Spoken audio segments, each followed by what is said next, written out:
Si tu travailles en équipe dans Notion, un enjeu, ça peut être la sécurité de l'information. Quand tu passes des heures à monter une base de données hyper complète et pleine d'informations, tu veux pas qu'une autre personne passe et supprime ou modifie des choses par erreur. Dans cette vidéo, je t'explique tout ce que tu dois savoir sur le verrouillage du contenu dans Notion. Notion permet le verrouillage des pages et des bases de données, donc ça permet de verrouiller le contenu pour pas qu'il soit modifié. On peut différencier le verrouillage des pages de celui des bases de données. Dans les pages, c'est simple, on verrouille automatiquement tout le contenu de la page. Dans les bases de données, c'est différent parce qu'on peut verrouiller la structure comme on peut verrouiller le contenu. Et il faut savoir que même quand on verrouille une page, on peut quand même ajouter des commentaires et visualiser l'information. Donc, je transfère ici dans une page pour te montrer comment on fait pour verrouiller. Donc là, j'ai une page simple sans base de données. Je vais aller dans les paramètres de la page, donc en haut à droite, les trois petits points. Et je vais tout simplement activer « Verrouiller la page ». Et là, je vais avoir ici le petit bouton qui m'indique « Verrouiller par » pour éviter toute modification accidentelle. Et je peux juste recliquer dessus pour déverrouiller. Et là, je peux déverrouiller seulement pour moi si j'ai une petite modification à faire et que je veux reverrouiller après.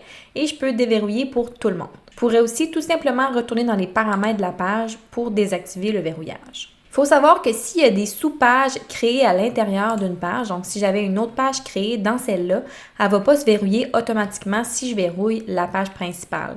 Donc, c'est chaque page individuellement. Il y a seulement les propriétaires et les administrateurs de l'espace de travail qui peuvent verrouiller ou déverrouiller des pages. Je transfère ici dans une base de données pour te montrer comment ça fonctionne pour ça. Donc, premièrement, comment verrouiller la structure, c'est-à-dire les propriétés et non le contenu des pages. Donc, premièrement, je dois l'ouvrir en pleine page. Donc, je clique sur les trois petits points juste à droite du titre de ma base de données, puis je vais faire afficher la base de données, puis là, elle va s'ouvrir en pleine page comme ça. Et si je vais dans les trois petits points et je fais verrouiller la base de données, et là, en ouvrant ici la page, je constate que je peux cliquer sur aucune des propriétés, mais je peux quand même changer le contenu ici. Donc, je constate ici que je peux vraiment rien changer au niveau des propriétés. Je clique dessus, puis il se passe absolument rien. Je ne pourrais pas non plus créer de nouvelles vues, donc je ne peux pas cliquer sur une vue et faire dupliquer. Ça me le suggère pas. Et dans les paramètres, bien là, je ne peux pas grouper, je ne peux pas ajouter de couleur conditionnelle, je ne peux pas modifier les propriétés. Je ne peux pas non plus changer la visibilité de mes propriétés, donc qu'est-ce que je masque, qu'est-ce que j'affiche.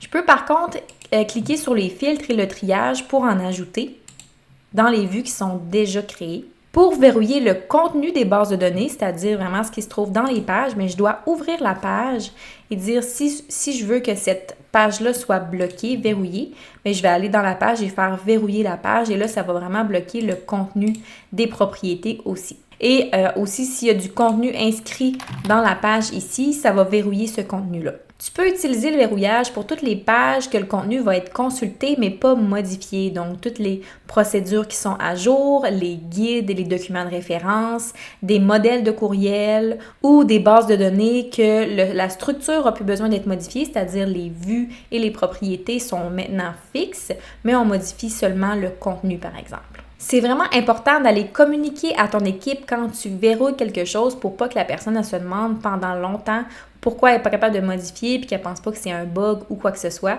mais qu'elle sache vraiment que c'est un verrouillage puis qu'il n'y a rien qui doit être modifié ici. Si tu veux plus de trucs pour le travail d'équipe dans Notion, c'est un des modules de Notion System qui sort le 2 septembre pour les entreprises de services qui veulent organiser et automatiser leur entreprise avec Notion. Donc, si tu regardes la vidéo la journée de sa sortie, c'est dès demain que sort Notion System. Et si tu la regardes après le 2 septembre, mais tu peux dès maintenant aller regarder tous les détails au roxanebeaumont.com/notion-system et le lien va être en dessous de la vidéo aussi. Sinon, like la vidéo si elle t'a été utile et n'oublie pas de t'abonner. À bientôt!